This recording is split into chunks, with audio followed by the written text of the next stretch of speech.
Welcome back to Next Move Banking, where we break down what's happening in financial services and what it actually means for banks and credit unions. I'm Virginia Heyburn, Principal Strategist with Engage FI.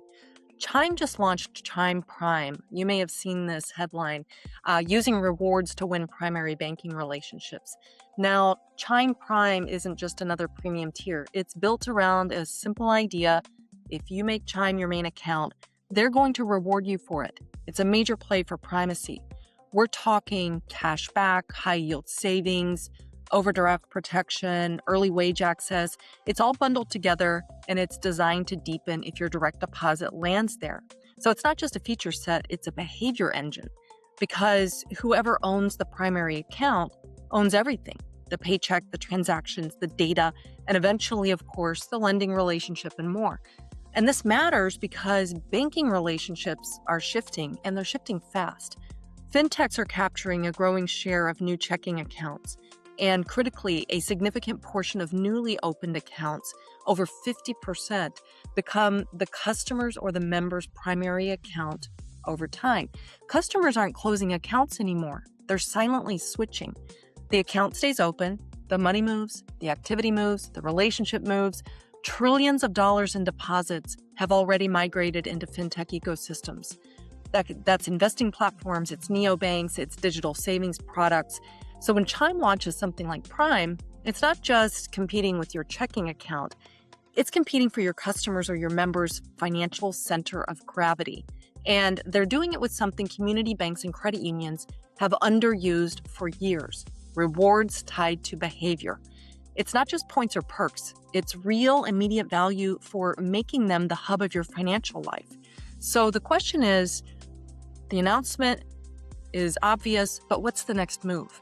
If you're a community bank or a credit union, the question cannot be, do we have rewards? The question has to be, are we rewarding the behaviors that actually drive primacy?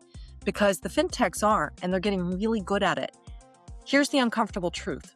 Fewer than 1 in 5 financial institutions currently prioritizes rewards programs, even though customers and members consistently rank them as top expectation. That's the gap. So let's talk about how to close it. The first gap is that your rewards are not tied to relationship depth. They're tied to transactions. Most community bank and credit union reward programs are really simple. You swipe the card, you earn a point. That's table stakes. What fintechs are building is different. Rewards that escalate as customers and members go deeper into the relationship. So the model to chase isn't flat rewards, it's compounding rewards that mirror relationship depth. Think about what it looks like when a customer or a member adds a loan, a credit card, a higher deposit balance, and their rewards across the entire relationship get better because of it. That's a retention engine, and that's what makes switching so painful. The second gap is that your rewards live outside the banking experience.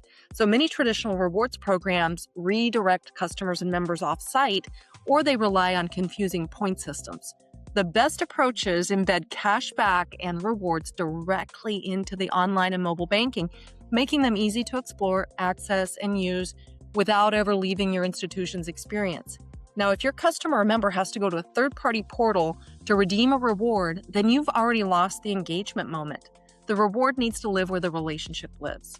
The third gap is that you're not using your data to personalize. And this one really stings because community banks and credit unions actually have a genuine advantage here.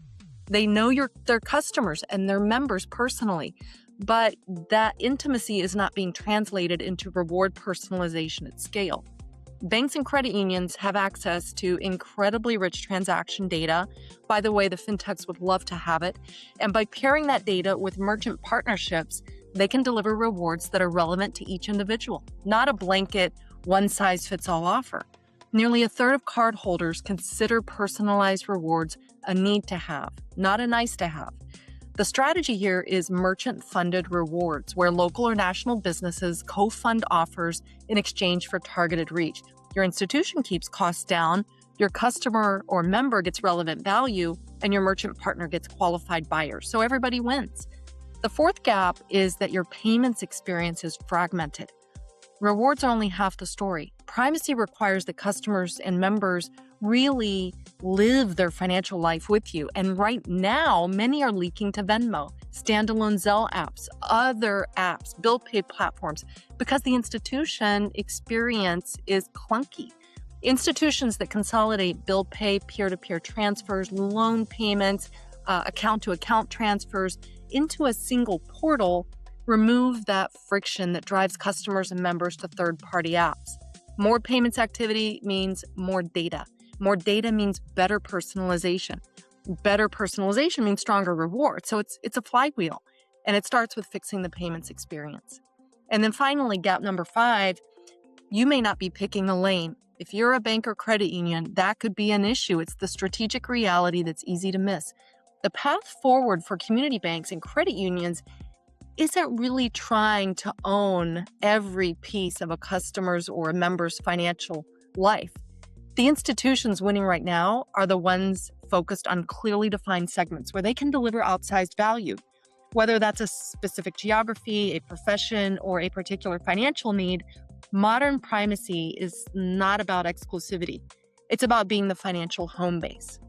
Earning that role comes through repeated value delivery, not product ownership. And this means that your reward strategy shouldn't try to out-chime Chime.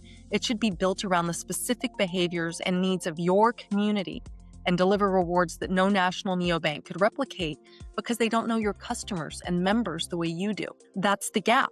And it's closable, but not with points programs that were designed a decade ago. The institutions that win primacy in this environment will be the ones that reward relationship depth.